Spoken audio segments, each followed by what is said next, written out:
Assalamualaikum warahmatullahi wabarakatuh. Perkenalkan, nama saya Nova Gifari, NPM 181000268, mata kuliah Perbandingan Hukum Perdata, kelas C, dengan dosen pembimbing, Bu Tuti Rasuti SHMH.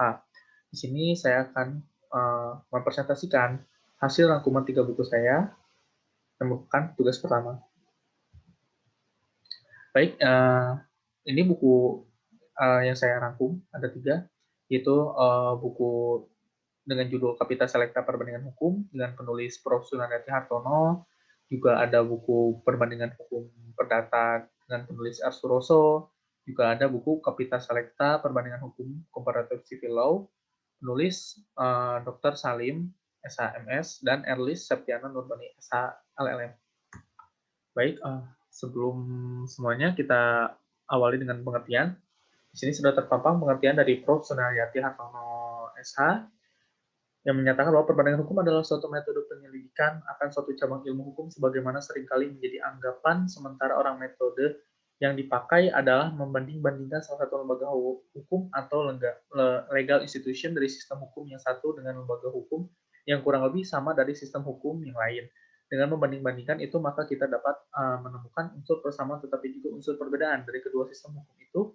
Perbandingan hukum itu dapat dilakukan baik di bidang hukum perdata maupun bidang hukum publik. Nah, yang saya garis merah ini merupakan yang nanti akan dibandingkan dengan buku yang lainnya, di mana ini merupakan ciri yang berbeda dengan buku yang lain.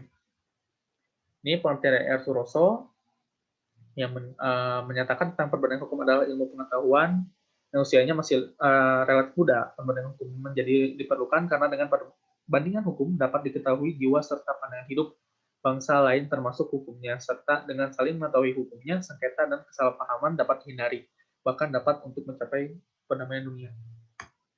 Yang selanjutnya ada pengertian dari Dr. Hasalim HS, SHMS, Erli Septiana Nurbani, SHLLM, yang menjelaskan tentang perbandingan hukum perdata atau comparative civil law, merupakan metode atau cara mengetahui perbedaan dan persamaan dari ketentuan-ketentuan hukum perdata yang berlaku di dalam suatu negara atau antara sistem hukum perdata antara negara yang satu dengan negara yang lain. Comparative law didefinisikan sebagai sebuah perbandingan sistem hukum di dunia yang dibandingkan, yaitu perbandingan dan persamaan dari sistem hukum tersebut. Di sini terpampang tentang perbedaan dan persamaannya. Namun yang jelas tadi di bukunya Dr. Salim, dia dalam pengertiannya menyebutkan tentang membandingkan ketentuan hukumnya. Namun di Prof. Nanati, dia membandingkan legal institution atau lembaga hukumnya dan sistem hukumnya. Di Suroso, dia membandingkan pandangan hidup bangsa lain agar saling mengetahui hukumnya dan menghindari kesalahpahaman. Itu merujuk pada hukum internasional. Dan di persamaannya, semuanya sama-sama mencari hubungan tentang persamaan dan perbedaan mengenai antara hukum perdata dari sistem hukum yang satu dengan yang lainnya. Dan antara buku Salim dan juga Suroso sama-sama membahas mengenai sistem hukum pada definisi perbandingan hukum perdata. Selanjutnya, kita akan diantarkan kepada ruang lingkup, di mana jadi menurut Prof. Sunaryati, dia tidak secara gamblang menjelaskan di dalam bukunya tentang ruang lingkupnya, namun yang dari yang saya tangkap, saya mengklasifikasi menjadi 5 ruang lingkup. Di antaranya adalah latar belakang, perkembangan hukum perdata. Di perkembangan hukum perdata ini bisa kita lihat tentang perkembangannya yang dibandingkan dengan hukum Inggris atau Anglo-Saxon di sistem hukum Inggris. Juga sumber baik material juga formil, dengan istilah-istilah hukum perdata juga yang dijelaskan tentang contoh mengenai contoh kasus bila melakukan perjanjian dengan negara Jepang, bagaimana tentang istilah-istilah yang berbeda kita mempelajari agar terciptanya hukum perdata atau perjanjian internasional yang baik agar tidak terjadi kesalahpahaman. Ini sesuai dengan bukunya dari buku Suroso juga yang menyatakan bahwa ini akan membantu tentang hubungan yang baik antara satu negara dan negara lain. Juga ada istilah ada penerapan, pelaksanaan dan pengaplikasian hukum perdata pada sistem hukum yang asing, seperti dalam menyelesaikan sengketa terhadap objek yang diaturnya, terlebih dalam hukum perdata, dan menghadapi perubahan zaman beserta tuntutan kebutuhan pada zaman modern. Nah, selanjutnya dari Suroso, dia secara gamblang mengklasifikasi menjadi 3, yaitu ada mengenai pengertian dasar, ada mengenai perbandingan hukum secara umum tentang sistem-sistem hukumnya, ada tentang sistem hukum, dan juga ada tentang lembaga hukumnya, seperti yang dijelaskan pada penjelasannya. Di yang selanjutnya, di Dr. Salim juga, dia menjelaskan tentang membagi menjadi dua, itu menjadi dua kajian, yaitu ada kajian perbandingan hukum perdata di dalam negara, dan kajian perbandingan hukum perdata antara negara yang satu dengan negara yang lainnya. Bisa dilihat di PPT ini secara jelasnya, namun intinya pada poin yang satu ini, bahwa kajian perbandingan hukum perdata dalam satu negara itu seperti Indonesia yang membandingkan hukum adat, hukum BW dengan hukum Islam di lembaga perkawinan contohnya.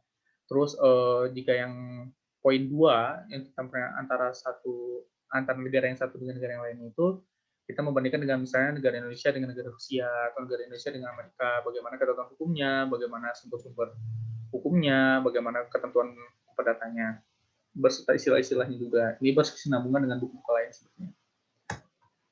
Dan selanjutnya, di sini ada di perbedaan dan persamaan antara tiga buku ini. Yang pertama, perbedaannya di dalam buku Dr. Hasalim SH menyatakan bahwa ruang lingkupnya yang membagi pada kajian perbandingan hukum perdata terhadap suatu negara atau negara yang satu dengan negara yang lainnya.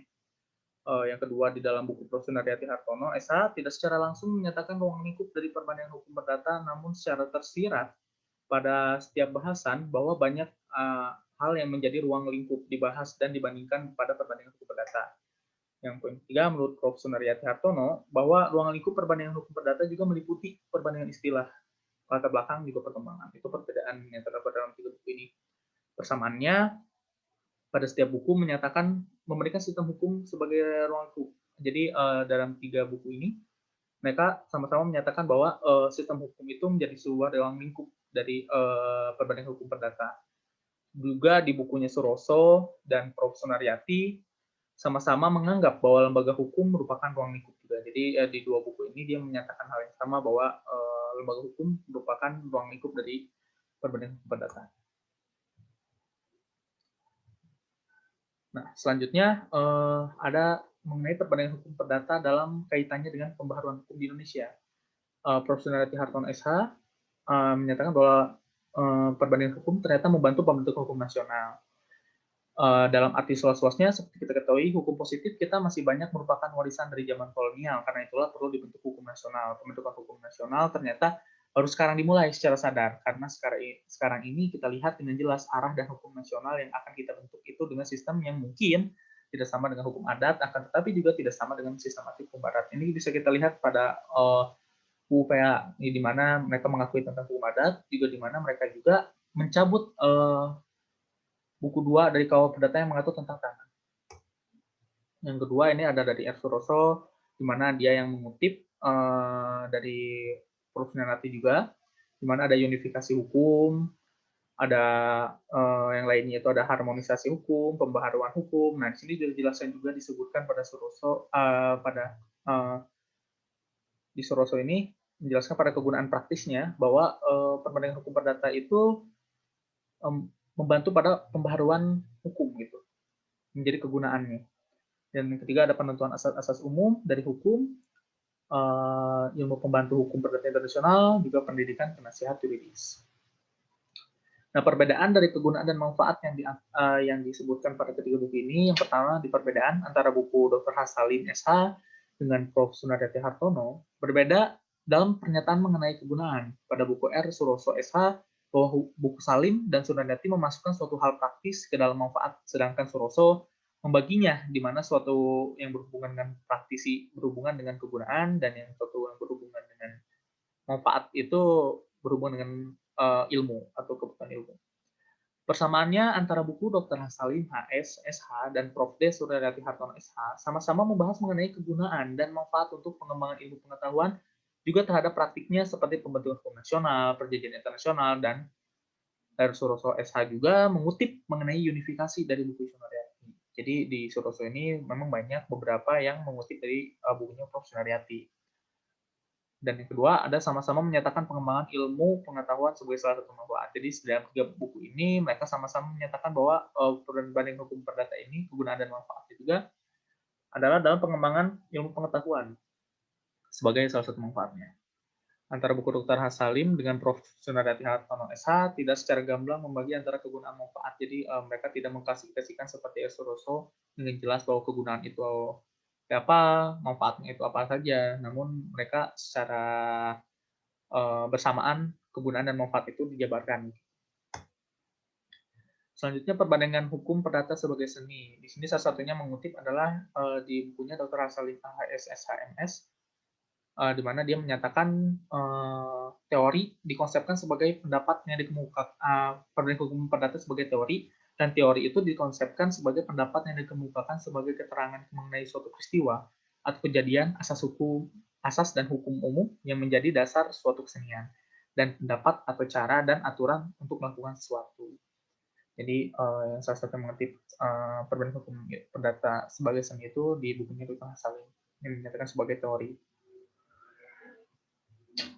Yang selanjutnya, perbandingan hukum perdata merupakan ilmu atau metode. Nah, dengan kita mendengarkan penjelasan sebelumnya, bahwa akan timbul pertanyaan dan juga sudah disebutkan pada pengertian tadi, bahwa hukum perdata itu merupakan ilmu atau metode. Memang pada dasarnya terdapat dua pandangan mengenai ini.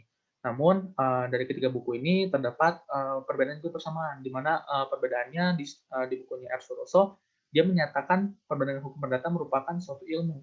Sedangkan pada persamaan, antara buku Dr. Salim HS SH dan Prof. D. Sunardi Hartom SH sama-sama sependapat bahwa perbandingan hukum perdata merupakan suatu metode. Jadi bukunya Dr. Salim dan Sunardi itu sama-sama setuju bahwa perbandingan hukum perdata itu merupakan sebuah metode. Namun menurut Suroso itu sebagai ilmu.